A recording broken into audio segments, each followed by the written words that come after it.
Should we start? So, good afternoon, everyone. I'm Matisha, a PhD scholar. My topic is theories of aggression, and my moderator is Dr. Sanjeev. So, before starting about theories of aggression, let us first understand what aggression is. So, basically, these are five definitions by different people. Derived from the word aggress means unprovoked attack.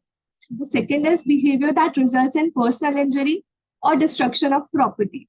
The third is behavior between members of the same species intended to cause pain or harm. Fourth is the intentional infliction of some form of harm on others. And the fifth is behavior that involves threat or action that potentially or actually causes pain, withdrawal, or loss of resources.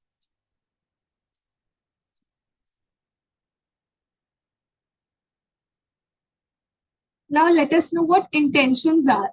Intentions are a hidden process we can't observe directly. Even the people involved often don't know why they behaved as they did or what they wanted to accomplish. So although psychologists define aggression as intentional harm doing, they realize that determining whether aggression was intentional or not is a difficult task.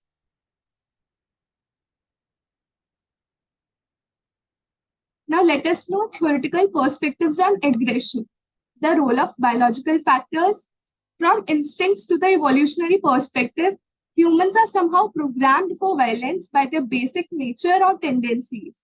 For example, there is Freud's death wish, which says that this destructive energy builds up inside us and eventually spills out in the form of violence against others or against the self.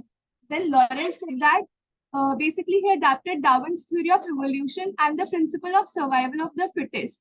He argued that fighting instinct is inherent and it is necessary for survival. Until recently, with advent of evolutionary perspective, these theories are largely rejected by the psychologists. So, what is evolutionary perspective? Many psychologists still reject that aggression stems from innate factors. Many now accept the possibility that genetic factors play some role in aggression. For example, males aggressing against other males to secure their mates and transmit these genes to offspring. They aggress less against females who would reject them as potential mates. And females aggress more against both the males and females, and they aggress more on males. Now, what is drive theory? Theory suggesting that aggression stems from external conditions, especially frustration, which arouse the motive to harm or injure others. This drive leads to aggression. Then there is frustration aggression hypothesis, which suggests that frustration is a very powerful determinant of aggression. Frustration, however, has been found to be one of the many causes of aggression.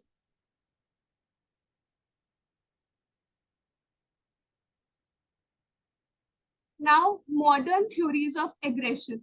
The first is the social learning theory. Humans are not born with various aggressive responses at their disposal, but they acquire them through direct experience or by observing others, such as living people, those living in the media and in the video games. Although experience and through experience and culture, various individuals learn ways of seeking harm to others and which person or groups are appropriate targets, what actions by others justify retaliation and vengeance, and what situations permit or approve of aggression. Now, social interaction theory. Social interaction theory interprets aggressive behavior as social influence behavior, that is, an actor uses coercive actions to produce some change in the target's behavior. Coercive actions can be used by an actor to obtain something of value. For example, information, money, goods, sex, services, safety. This theory provides an excellent way to understand recent findings that aggression is often the result of threats to high self-esteem. Then there is cognitive new association theory. Berkowitz has proposed that aversive events such as frustrations, provocations, loud noises, uncomfortable temperatures, and unpleasant odors produce negative effect. Negative affect automatically stimulates various thoughts, memories, expressive motor reactions, Physiological responses associated with both fight and flight tendencies. The fight associations give tendency to rudimentary feelings of anger, whereas the flight associations give rise to rudimentary feelings of fear. Cognitive neo-association theory not only subsumes the earlier frustration aggression hypothesis, but it also provides a causal mechanism for explaining why aversive events increase aggressive inclinations. That is why the negative affect. Then excitation transfer theory. This theory suggests that arousal from one situation can be transferred to another situation. If two arousing events are separated by a very short amount of time, arousal from the first event may be misattributed to the second event. If the second event is related to anger, then the additional arousal should make the person even angrier.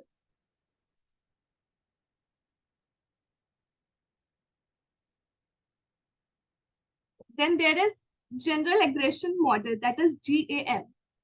Basically, what it says is a chain of events which may lead to aggression can be initiated by a wide range of input variables which influences affect, cognition, and arousal. The factors relating to current situational, that is the situational factors, such as insult, exposure to others behaving aggressively, a dentist drill, or failing a test. Factors relating to the person involved, such as traits like high irritability, certain attitudes or beliefs about violence, tendency to perceive hostile intention in others' behavior, general skills related to aggression. Then the general aggression model and arousal, affective states, and cognition. The situational and individual input variables can lead to overt aggression by their impact on three basic processes. The first is arousal. They may increase physiological arousal and excitement. The second is the affective states. They can arouse hostile feelings and outward signs. And third is cognitions, which can induce one to have hostile thoughts or bring beliefs about aggression to mind.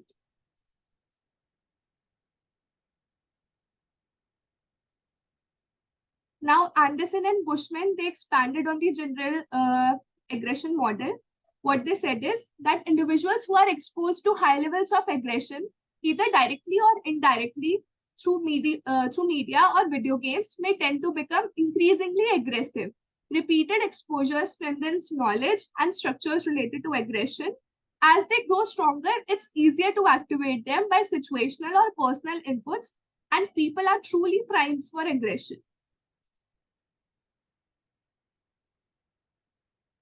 Now let us know the causes of human aggression. So the first is social causes. Frustration. Earlier theories suggest people also react with sadness, despair, not only just aggression. Second is direct provocation. Actions by others that trigger aggression are perceived as malicious. Third, heightened arousal as explained in the excitation transfer theory. Arousal produced in one situation can persist and intensify emotional reactions to subsequent situations.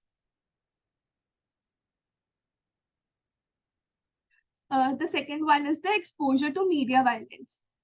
Depictions of violent actions in the mass media carry much more violence than we are exposed to in real life.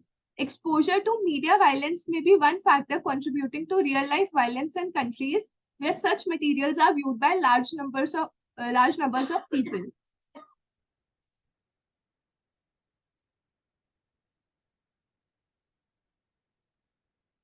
So, regarding media violence, this is a conclusion by various experts. Research indicates that violent media material significantly increases the likelihood of aggressive and violent behavior in persons exposed to them. They have both short and long-term effects. The magnitude of these effects are large. The effects are real, lasting, and very important.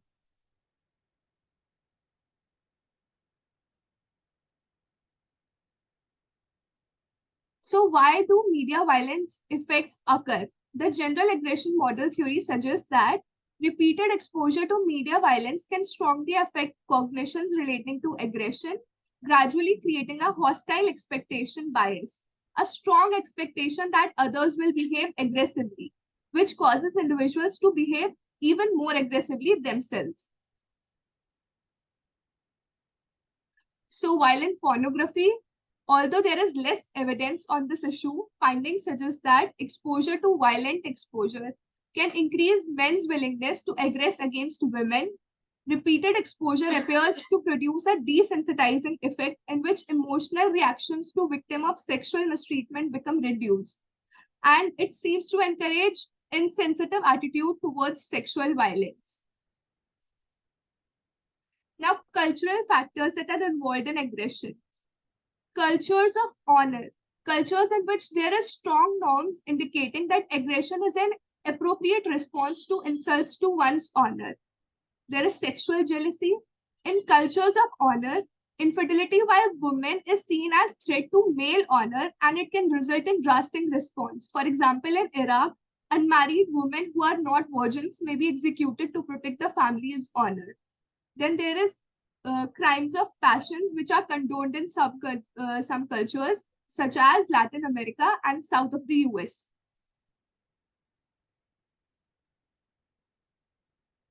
Then there are personal causes.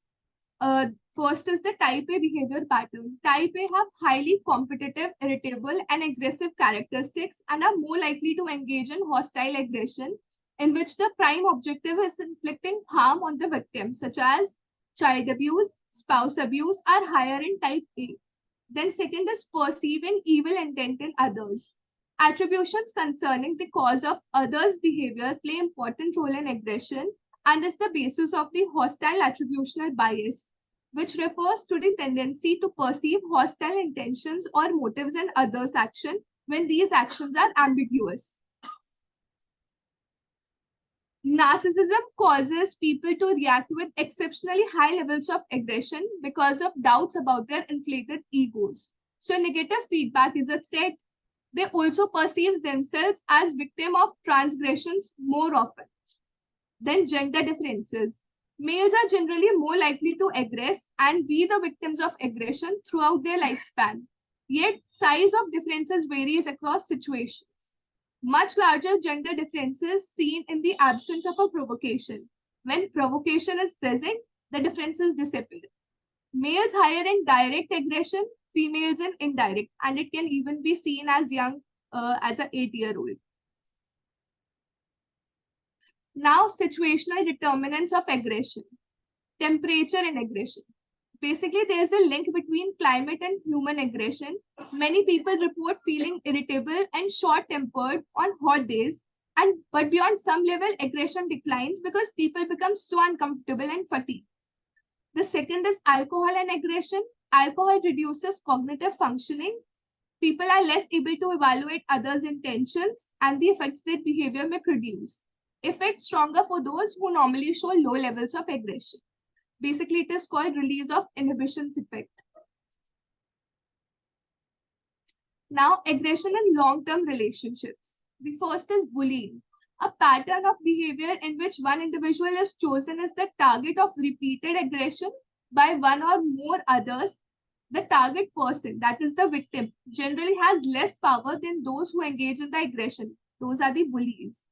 The motives of this bullying is to hold power over others and to be a part of the group that is tough and so confers status on its members.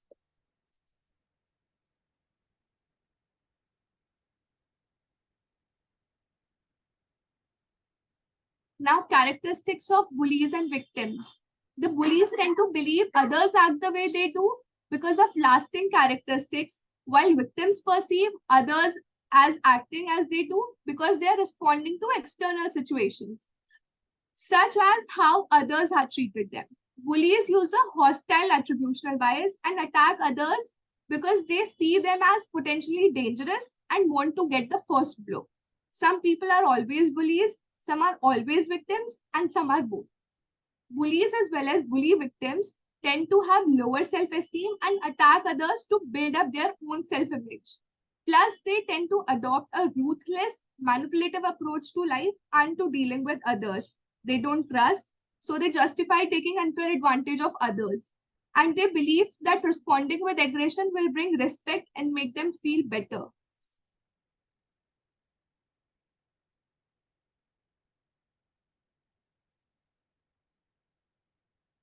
Now, reduce the occurrence of bullying. Bullying must be seen as a problem by all involved parties. For example, teachers, parents, students, prisoners, guards, fellow employees, and supervisors. A person in authority must draw attention to it and stand against it. Victims must be told exactly what to do and how to and who to see when bullying occurs. Outside help is often useful in identifying the cause and devising programs to reduce it. Now, workplace aggression, any form of behavior through which individuals seek to harm others in their workplace. Covert rather than overt. That means relatively subtle, allowing aggressors to harm others without being identified as the source. So, the first is the expressions of hostility. Second is obstructionism. Basically, it is designed to obstruct the target's performance. And third is overt aggression. Basically, that is physical assault or theft, etc.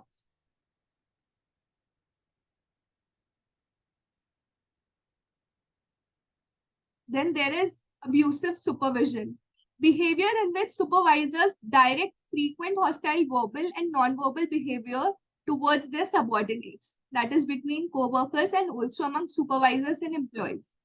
Then public and private ridicule, exclusion from activities, invasion of personal space, rude behavior, lying, taking credit of subordinates' work all occur with high frequency. And the causes are perceived unfairness, societal norms, downsizing, layoff, increase in part-time employees.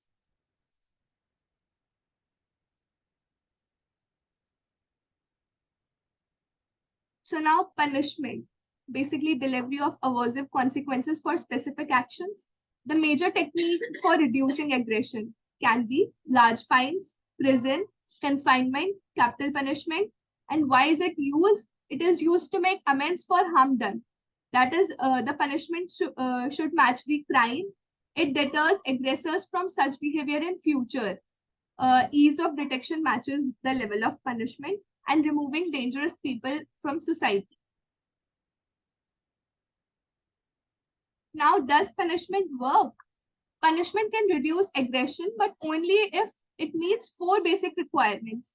The first is it must be prompt and follow aggressive acts as quickly as possible. Second is it must be certain to occur probability that it will follow aggressive acts. It must be very high. And the third is it must be strong enough to be highly unpleasant to potential recipients. And the fourth is it must be perceived by recipients as justified or deserved. Now, cognitive interventions to reduce aggression. The first is apologies. Apologies, admissions of wrongdoing that include a request for forgiveness often go a long way towards diffusing aggression. Excuse giving can also be very effective. Then second is pre-attribution, attributing annoying actions by others to unintentional causes before the provocation occurs. And the third is preventing yourself or others from dwelling on previous real or imagined wrongs, such as distracting yourself.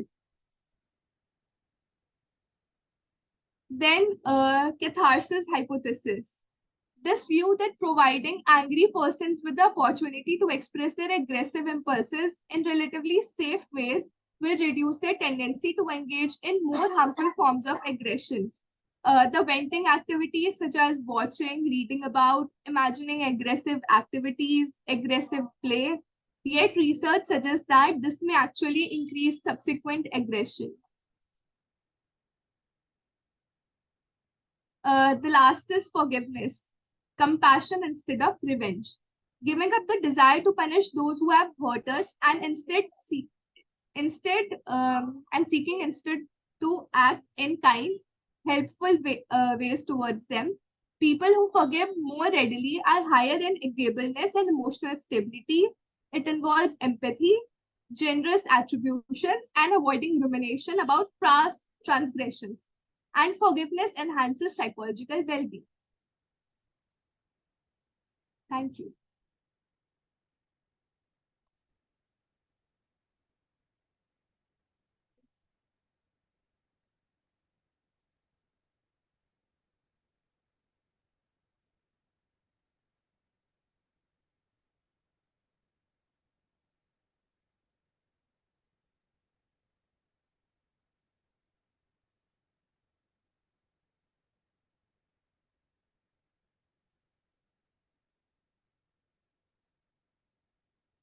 Ma'am for example जिसमें direct होता है कि मतलब one on one, and then indirect is कि आप दूसरों के through provoke करके उस इंसान तक पनिशमेंट पहुंचा रहे हो rather than being direct, so that मतलब आपका नेम स्ट्रेट फॉरवर्ड ना आए rather than someone else accuse हो जाए उस चीज के लिए.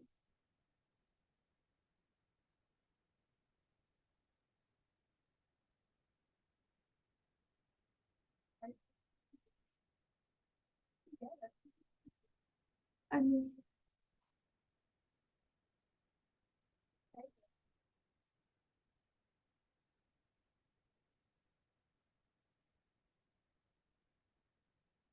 मैंने बहुत डिफरेंट डिफरेंट जगह से सब करा है. बुक्स में मीन्स मतलब लाइक नेट पे ही डिफरेंट आर्टिकल्स पढ़े एंड देन उससे रिलेटेड फिर लिखा.